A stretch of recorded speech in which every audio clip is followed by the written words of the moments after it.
And welcome back to News Channel 8 Today. I'm Paul Mueller. There is a new sheriff in town, at least in Hillsborough County. Colonel Chad Chronister will replace Sheriff David Gee. Governor Rick Scott making that announcement on Thursday. Gee announcing his retirement earlier this year. There he is.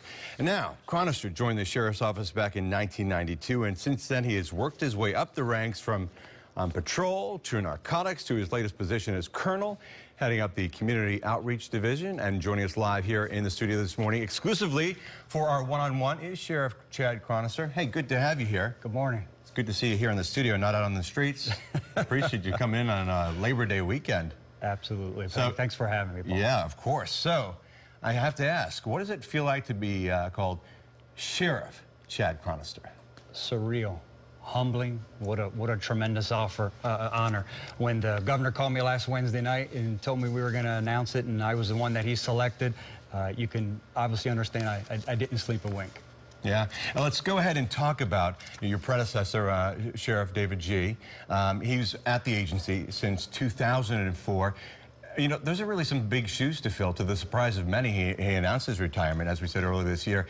He said he wanted someone that wasn't focused on, quote, I'm going to read this, quote, the glamour and glory of being sheriff, but the person who would work hard behind the scenes to community build, end quote. And that being said, what's your top priority here, given that the Sheriff Gee said that? Sheriff Gee is such an iconic figure, such an iconic law enforcement administrator, cop, and even a greater person. I've been very fortunate to be under his mentoring. I can never repay him. But he left the agency in great shape. We have some great momentum. It's my job to carry that momentum forward.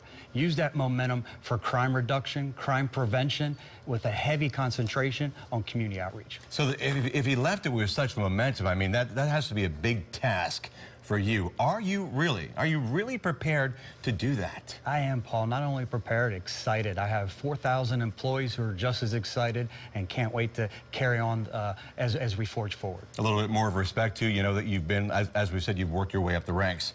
Do they, you know, there's a different consideration they have of you because you've been in their positions. Would you think that? I absolutely think that that's the case. I understand the needs of employees, and I've gotten to know the employees because I've worked at various components throughout the agency. So not only the needs of the employees, but the needs of our community. Okay, let's talk about a need right here. There's an issue going around right now.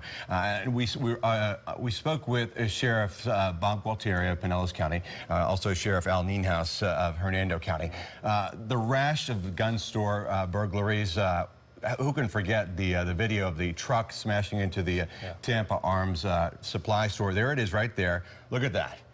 You know, and both sheriffs agree some of these gangs are coming from Orlando. They're doing their dirty work here in the Bay Area. Obviously, the guns are winding up in the wrong hands, more crimes, more deaths. And question to you this morning, since those two sheriffs were here, how much progress has your office made with this? We've made some great progress. Our investigators have made some arrests on those loosely knit gangs out of the Orlando area. We've done a great job working with our business leaders, the gun store owners, to try to make the guns more secure. Where we're lacking and where we need help is the Joe Blow gun owner to properly store and stow that firearm. How do you properly store and stow that firearm if this truck is going to ram right through a building? That's tough. Well, I agree, but they could keep the guns in a safe, not in a glass display case. So we can certainly make it more difficult for the thieves to get the guns. What I'm talking about is the typical gun owner who's leaving that firearm in an unlocked car.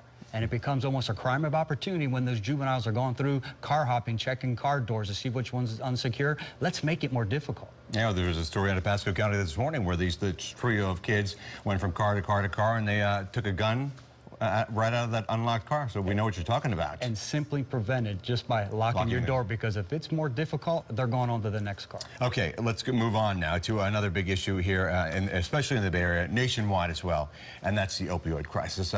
Each sheriff has a different take on dealing with that.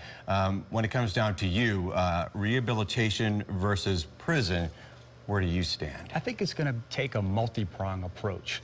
Yes, we're going to be targeting those dealers, whether street dealers or someone that has a prescription pad.